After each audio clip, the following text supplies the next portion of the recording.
sometimes helping a friend costs everything you have. Tyler never imagined that holding a bag for 2 days would unravel everything he cared about. But small choices have a way of gaining power, and once they sink in, it's hard to pry yourself free. When you think you're saving yourself, you might be destroying everyone else. If there was such a thing as insider trading for mental skills, you just found the spot. Mental skills are the cheat code to life that no one's talking about. This season, fall forward with me as we dive into stories, tools, and techniques to help you navigate the awkward, challenging, and sometimes frustrating facets of life. The cost of ignoring these skills isn't just struggling. It's watching your future slip away, while others who improve their mental skills soar past you. I want to quickly thank our sponsors of this podcast, the UPS store off 12th and Patterson and Fire FC Soccer Club, for consistently investing in our future by helping be a solution for our future. Lastly, I want to remind you that the hard things you may be going through right now are not your final destination. Everything you're going through will soon turn into everything you went through. Don't forget, without rain, nothing grows, and all broken colors still color. Now, on to the cast. Tyler is 17, honor student, works part-time at his dad's auto shop, and his biggest worry is getting his 12-year-old sister Elise to softball practice on time. Tyler: Elise, grab your glove, we're already late. Elise: I can't find my lucky socks. Tyler: You don't need your lucky socks to hit a softball. Elise: That's not how luck works, Tyler. This is Tyler's world. Simple, predictable, safe. He takes care of Elise while their parents work double shifts. He's the responsible one, the one who always makes the right decisions. Text comes in.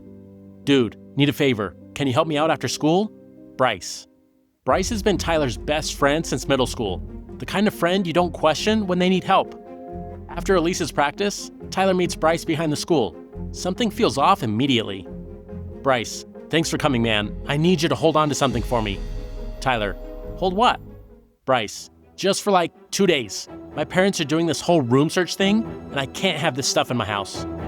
Tyler: Bryce, what is this? Bryce: Adderall. It's not even illegal if you have a prescription. Tyler: Do you have a prescription? Bryce: Look, it's not a big deal. I'm just selling a few to kids who need to focus on their finals. You know how crazy everyone gets about their grades. Tyler's stomach drops. This isn't just holding something for a friend. This is dealing drugs. Tyler: I can't do this, man. Bryce: Tyler, please. My dad will literally kill me if he finds these. Just put them in your locker for 2 days. Nobody will ever know. And there it is, the moment that changes everything. Tyler looks at his best friend's desperate face and makes the choice that feels right in the moment. Tyler: Fine, 2 days, that's it. The next morning, Tyler's nerves are shot. Every time he passes his locker, his heart races. But Bryce is right, nobody knows. Nobody suspects the honor student. Until Tyler opens his locker and realizes the bag is lighter than yesterday. Tyler: What the? 3 pills are missing. Tyler's mind races. Did Bryce take them? Did someone break in? Or worse, the night before, Elise had used Tyler's combination to grab his extra hoodie. She'd been acting kind of weird at breakfast, more energetic, talking faster. Tyler: Elise, get down here. Elise: What's wrong? Tyler: Did you go through my locker yesterday? Elise: I just grabbed your hoodie. Why?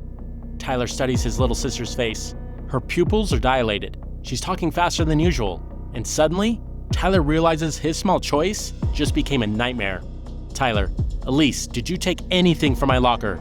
Any pills or medication? Elise: No, why would I do that? But Tyler sees it in her eyes. The lie, the fear. She took them thinking there was something harmless. Tyler: Elise, this is serious. If you took something, I need to know right now. Elise: I thought they were those focus vitamins kids at school talk about. Sarah said they help you concentrate on homework. Tyler's blood runs cold. 3 Adderall pills. His 85-pound sister. No prescription, no medical supervision. Tyler: How many did you take? Elise: Just 1 this morning. I wanted to do good on my math test. 1. Tyler exhales slightly. But then Elise says something that really stops him in his tracks. Elise: And 1 yesterday after school. 2 pills in 2 days. Elise's heart is racing. She can't sit still. Tyler rushes her to the hospital, knowing his simple favor has put his sister in danger. Tyler: Elise, we need to go to the hospital. Elise, what? No, I feel fine. Tyler, your heart is beating way too fast. You can barely sit still. As Tyler drives toward the hospital, his phone explodes with texts from Bryce. Text messages. Where are my pills? Dude, I need those back now. People are asking questions. Bryce, Tyler, where are you? I've got 3 people asking where their stuff is. Tyler, my sister took some of your pills. I'm taking her to the hospital. Bryce, what? Dude, you can't go to the hospital. They'll ask questions. Tyler, she's 12, Bryce. Bryce, Tyler, listen to me. If this gets out, we're both screwed. Nurse, what did she take? Tyler, Adderall. She took 2 pills over 2 days. Nurse, does she have a prescription? Tyler, no. A doctor walks in. Hospital policy requires us to report unprescribed stimulant use in minors. Report? The word hits Tyler like a hammer. Police reports, child services, parents who trusted him. Elise, Tyler, what's happening? Why is everyone acting weird? 3 hours later, Tyler sits across from Detective Rodriguez while Elise recovers under medical supervision. Detective Rodriguez, let's start from the beginning. How did your sister get access to Adderall? Tyler, she took them from my locker. Detective Rodriguez, why did you have Adderall in your locker? Tyler, a friend asked me to hold them. Detective Rodriguez, hold them for what purpose? Tyler, I don't know. He said his parents were searching his room. Detective Rodriguez, so you agreed to store controlled substances for a friend? That friend's help put your sister in the hospital. While Tyler faces questions, his phone explodes with threatening messages. Text from unknown number. Your friend owes me money. You better fix this. Tyler realizes Bryce's customers aren't just high school kids. Some are older, angrier, the kind who don't accept excuses. Detective Rodriguez, Tyler, I need you to understand something. Your sister could have died. Adderall can cause heart problems in children. Tyler thinks about Bryce's plea to avoid the hospital, and about how close he came to making an even worse choice. 4 hours later, Tyler's parents arrive. The disappointment in their eyes is worse than any punishment. Dad, how did this happen, Tyler? We trusted you. Mom, Elise could have been seriously hurt. Tyler, I know, I'm sorry. Dad, sorry doesn't fix this. Sorry doesn't undo what happened to your sister. Mom, the hospital has to report this. Child services will be involved. Tyler, what does that mean? Dad, it means they'll investigate whether we're fit parents, whether our home is safe for Elise. The weight of it all sinks into Tyler. His small choice didn't just put Elise in danger, it put his entire family at risk. Unknown voice, your boy Bryce says you lost my product. You owe me $300. You've got 3 days. Tyler, I don't have $300. Unknown voice, then you better find it, or we'll have a big problem. Tyler realizes the web is bigger than he thought. Bryce was part of something larger, something dangerous. The next morning, Tyler makes the hardest choice of his life. He calls Detective Rodriguez. Tyler, I want to tell you everything. Detective Rodriguez, everything? Tyler, about Bryce, about the dealing, about the people who are threatening me? It takes 3 hours. Tyler tells them about the customers, the threats, the network that Bryce was a part of. By the end, he's not just a witness, he's helping dismantle something bigger. Detective Rodriguez, this took real courage, Tyler. Tyler, it took my sister almost dying. Detective Rodriguez, sometimes that's what it takes to see clearly. 6 months later, Elise is healthy and back to hitting home runs. Bryce, he's in juvenile detention. The drug network, shut down. And Tyler understands something he'll never forget. Tyler, one choice, that's all it was. One small choice that almost destroyed everything I cared about.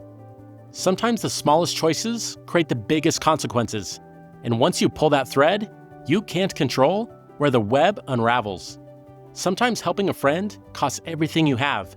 When you think you're saving yourself, you might be destroying everyone else. But sometimes, telling the truth is the only choice that saves everyone. Building mental skills isn't just about handling stress or bouncing back. If you develop mental skills, it essentially means you're preparing yourself to build strong relationships, make sound decisions, and find genuine fulfillment in whatever you do, wherever you are. The most expensive thing you can buy is conventional wisdom. The most profitable thing you can sell is your own potential. Remember, you're always just one choice from a new beginning, and a single commitment away from a new life. The 2026 version of you is waiting. Look, I get it. Tyler's story might feel extreme. Here's the thing. We've all been there. Maybe not with drugs, but with that moment when a friend asks for something that makes your stomach twist a little. When your gut says, nah, but your heart says, but they're my friend. Here's what nobody tells you about friendship when you're growing up. Real friends, they don't put you in impossible positions. They don't ask you to risk your family, your future, or your values to prove your loyalty. And if they do, that's not friendship. That's manipulation with a nickname. But here's the harder truth. Sometimes we ignore red flags because we're scared of being alone. We choose loyalty over logic because we think that's what good friends do. But Tyler, he learned something the hard way. Protecting someone from consequences isn't protecting them at all. It's enabling them. Every choice creates a ripple effect. Tyler thought he was choosing friendship, but what he was actually choosing was to endanger his sister. He thought he was being loyal, but he was being complicit. Your real friends, they'll understand when you say no to something that feels wrong.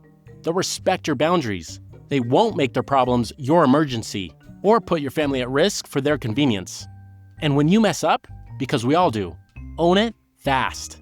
Tyler's story changed when he stopped protecting his friend and started protecting what actually mattered. Sometimes the bravest thing you can do is disappoint someone who's asking you to compromise who you are. The people worth keeping in your life will never ask you to choose between them and your integrity. Remember that.